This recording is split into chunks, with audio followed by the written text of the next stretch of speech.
नमस्कार साथियों, स्वागत है आपका आपके अपने संपूर्ण भक्ति सागर चैनल परिवार में। साथियों, कैसे हैं आप सब?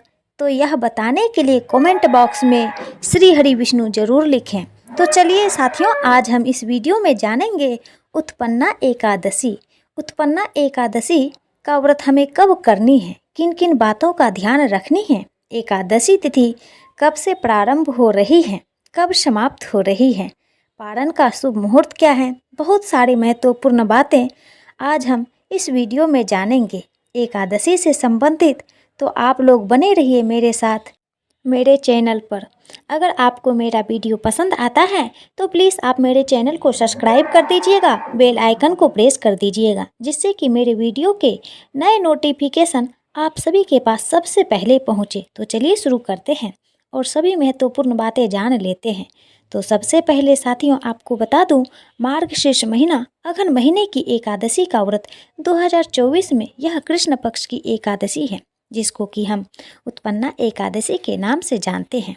तो इस एकादशी का व्रत हमें 26 नवंबर को करनी है। इस दिन मंगलवार के दिन हम एकादशी का व्रत करेंगे और एकादशी व्रत से एक दिन पहले हम नहाय खाए का जो नियम कह लीजिए दशमी तिथि के नियमों का पालन करते हैं। सोमवार के दिन हम बाल वगैरह धोकर और सभी नियमों का पालन करते हुए एकादशी का व्रत रखते हैं। यह हो गया। कुछ लोग जैसे एकादशी का व्रत उत्पन्ना एकादशी से प्रारंभ करते हैं, लेकिन हम लोग शुक्ल पक्ष की एकादशी से ही एकादशी का व्रत शुरू करते हैं। लेकिन कुछ लोग जैसे कृष्ण पक्ष की उत्पन्ना एकादशी से भी प्रारंभ करते हैं। हर घर का नियम मान्यता अलग होते हैं, तो आप लोग देख लीजिएगा। लेकिन हम लोग अधिकतर देवउठनी एकादशी से एकादशी का व्रत शुरू करते हैं, या जो है आपका निर्जला एकादशी जो आप लोग को जेठ महीने में पड़ती है, तो बहुत अधिक कठिन है। तो इन्हीं दो एकादशी से हमारे घर में उठाया जाता है। अगर आपके यहाँ उत्पन्ना एकादशी से एकादशी का व्रत शुरू किया जाता है तो आप लोग देख लीजिएगा। लेकिन हम लोग कृष्ण पक्ष से नहीं करते हैं। 26 नवंबर दिन मंगलवार को हम एकादशी का व्रत रखेंगे। कुछ लोग 27 को भी रख रहे हैं, आप अपना देख लीजिएगा। लेकिन 26 तारीख को ही रखा जाएगा। अगला कार्य क्या करनी है कि एकादशी के दिन जैसे एक दिन पहले हमें शुद्ध सात्विक भोजन ग्रहण करनी होती है। तो आप लोग जो भी बनाएं, बिना लहसुन प्याज का भोजन बनाकर बाल वगैरह धोकर हमें पूजा पाठ करके भोजन करनी चाहिए। और बहुतों के मन में होता है कि हम एकादशी का व्रत करना चाहते हैं, तो जिनको भी करना है कर सकते हैं। ऐसा नहीं है कि लगातार एकादशी अगर उठा ली है तो करनी ही है। अगर साथ में मान लीजिए प्रदोष का व्रत पड़ जाता है, या कोई गुरुवार का व्रत पड़ जाता है, या कोई, तो आप कभी कभार स्किप भी कर सकती हैं। अगर आप करना चाहें तो कर सकते हैं। स्वास्थ्य यदि सही है तो कीजिए। अधिकतर एकादशी व्रत देखे होंगे बूढ़े बुजुर्ग लोग हर घर के करते हैं, नए लोग करते हैं बहुत कम, और गिने चुने एकादशी का व्रत करते हैं। सभी महीने का मतलब हर माह का नहीं करते हैं। अगर आपकी इच्छा है तो आप लोग कर सकते हैं। देखिए, लगातार 2-3 व्रत पड़ जाता है तो मैं यही कहना चाहूँगी आप सभी से कि स्किप भी कर सकती हैं। और कुछ लोग केवल शुक्ल पक्ष की एकादशी करते हैं, कृष्ण पक्ष की नहीं करते हैं। तो अब देख लीजिए किस प्रकार से आपको करनी है। यह हो गया। तो दशमी तिथि से नियम का पालन करके और फिर हम जो हैं अगले दिन व्रत रखते हैं। व्रत के दिन भी हमें अच्छे से स्नान ध्यान करके सूर्य देव को जल देकर पूजा पाठ करके विष्णु भगवान का पूजा करें। विष्णु भगवान को हमेशा पीला चीज का ही भोग लगाएं। मंगलवार का दिन है तो आप लोग तुलसी पत्र पहले ही तोड़ लीजिएगा। 10वीं को ही सोमवार को तोड़ कर रख लीजिएगा। जिस तुलसी जी की आप पूजा करते हैं उस तुलसी जी में से आप पत्ते भी तोड़ सकते हैं। यह हो गया। और बजरंग बली का आप लोग भोग अगर लगाइएगा बजरंग बली के लिए, तो उसमें भी तुलसी पत्र डाल दीजिएगा। और विष्णु भगवान के लिए उस दिन आपको 3 या 4 जगह नियम कर दीजिएगा। लेकिन बाकी देवी देवताओं में नहीं डालनी है। बाकी मंगलवार का दिन है तो इन 2 देवताओं में हमें जरूर तुलसी पत्र डालना है। ये हो गया। उसके बाद पूजा पाठ करके और विष्णु भगवान का और तुलसी जी में आप लोग जल मत चढ़ाइएगा, क्योंकि तुलसी माता विष्णु भगवान के लिए व्रत रखती हैं निर्जला और आप लोग भूल जाते हैं तो थोड़ा सा ध्यान रखिएगा। दूर से आप भगवान को, माता को मतलब आरती दिखा सकते हैं, धूप बत्ती जलाकर रख सकती हैं, प्रणाम कर सकते हैं। लेकिन एकादशी के दिन और मंगलवार का दिन है तो मंगलवार के दिन कुछ लोग तुलसी जी की पूजा करते हैं, जल देते हैं और कुछ लोग नहीं भी करते हैं। हर घर के नियम थोड़ा सा अलग हैं तो आप देख लीजिएगा। जल ना डाले तो बेहतर होगा। यह हो गया। उसके बाद यह फलाहारी व्रत होता है, निर्जला नहीं होता। फलाहार व्रत आप कर सकते हैं, मीठी चीज़ें खाते हैं, नमक नहीं खाते हैं। एकादशी में और किसी की चुगली बुराई करने से हमें बचनी चाहिए। और आप चाहें तो एकादशी के दिन अन्न का भोग नहीं लगानी है, ना अनाज का दान करनी है। कुछ अपने हाथ से पैसे, रुपए, फल फ्रूट, कपड़ा वगैरह आप दान भी कर सकते हैं। और भगवान ने उस लायक सब कुछ आपको दिया है तो यह हो गया। तो एकादशी के दिन इन सभी बातों का हमें ध्यान रखनी है। सोते नहीं हैं। एकादशी और द्वादशी यह 2 व्रत हैं जिसमें हमें सोनी नहीं चाहिए। आप लोग के मन में यह होगा कि अब नींद लग रहा है तो हमें क्या करना है, कैसे सोएं। तो इसमें तो सोया नहीं जाता है। तबीयत अगर साथ नहीं दे रहा है तो आप थोड़ा सा आराम कर सकते हैं। स्वास्थ्य ठीक नहीं लग रहा है तो आप लोग सो सकते हैं, ऐसा कुछ नहीं है। लेकिन एकादशी और द्वादशी के दिन अगर ना सोए तो अति उत्तम है।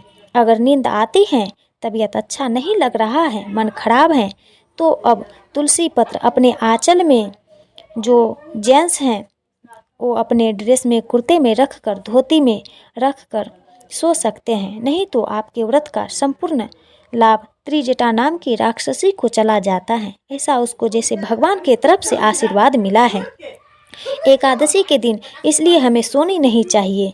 ये हो गया। अगली चीज़ क्या है? अगले दिन द्वादशी के दिन भी फिर हम उठकर द्वादशी के दिन उसी प्रकार से हमें पूजा पाठ करनी है। केवल ध्यान रखना है कि पारण हमेशा शुभ मुहूर्त में करनी चाहिए। गंगाजल और तुलसी पत्र मुख में डालकर किसी भी एकादशी में व्रत का पारण कर सकती हैं। आपका नियम हो जाएगा। अगर बन गया है तो बैठकर आप लोग भोजन लेकर भगवान को भोग भी लगा सकते हैं। तुलसी पत्र डालकर और अग्रासन ग्रास निकाल कर ही हमें खानी चाहिए। पक्षियों के लिए या गाय के लिए या आप अपने घर के बच्चों, बहू, बेटियों के लिए पहला निवाला जरूर निकाल कर उनको दे दीजिए प्रसाद स्वरूप, तब आपको खानी चाहिए। और घी से बना हुआ भोजन करते हैं। और अगर आपके यहाँ कोई अन्य तेल भी यूज करते हैं तो आप लोग देख लीजिएगा। मूंगफली का तेल वगैरह खा सकते हैं, अपने बजट के अनुसार आप लोग कीजिएगा। लेकिन सरसों तेल से एकादशी द्वादशी के पारण में नहीं किया जाता है। और कुछ अपने हाथों से द्वादशी के दिन अन्न का दान जरूर कीजिएगा। चावल नहीं किया जाता, हम लोग चावल नहीं खाते हैं। द्वादशी के पारण में अगर आप लोग चावल खाकर ही व्रत खोलते हैं तो ज़रूर खोलिएगा। लेकिन हम लोग रोटी, दाल, सब्जी, यही सब चीज़ें हमारे घर के जो बड़े बुजुर्ग लोग हैं खाते हैं, वही हम लोग देखते आए हैं। उसके आगे क्या करनी है, उसके आगे क्या करना चाहिए कि आप जैसे कोई भी चीज़ दान करना चाहते हैं तो दान करके तब आपको भोजन करनी चाहिए। एक समय भरपेट भोजन कर लीजिएगा और उसके बाद से बीच में अगर आपको भूख प्यास लगती है तो फलाहार करनी चाहिए द्वादशी के दिन। और कुछ लोग तो रुई के बेड पर भी नहीं सोते हैं, नीचे सोते हैं। तो आप अपने घर का नियम देख लीजिएगा, लेकिन हमेशा ऐसा ही करना चाहिए।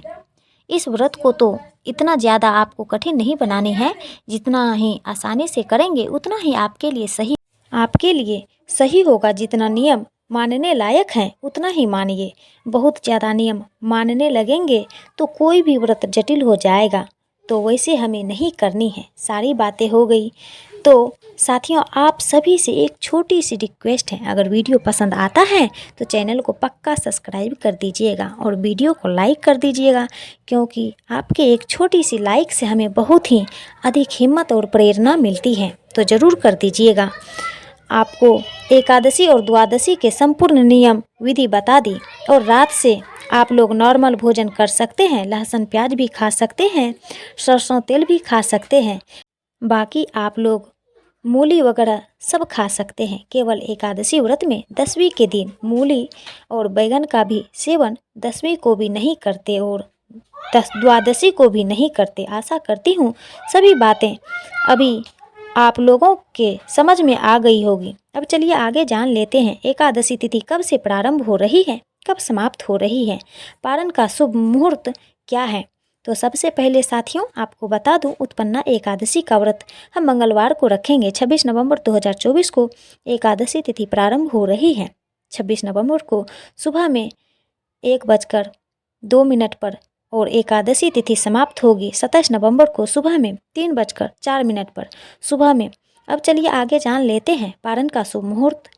27 नवंबर दिन बुधवार को दोपहर में 1:01 से लेकर और 3:18 तक आप लोग पारण कर सकते हैं। दोपहर में पारण का शुभ मुहूर्त है। सुबह से आप लोग चाय पानी फलाहार वगैरह ले सकती हैं और दोपहर में हमें भोजन करनी है। आशा करती हूँ सभी बातें आप सभी लोगों के समझ में अच्छे से आ गई होगी। तो यह वीडियो मेरा यहीं तक का था। फिर मिलती हूँ एक नई वीडियो में। तब तक के लिए नमस्कार। स्वस्थ रहिए, सुरक्षित रहिए और जहाँ कहीं भी रहिए खूब खुश रहिए। धन्यवाद।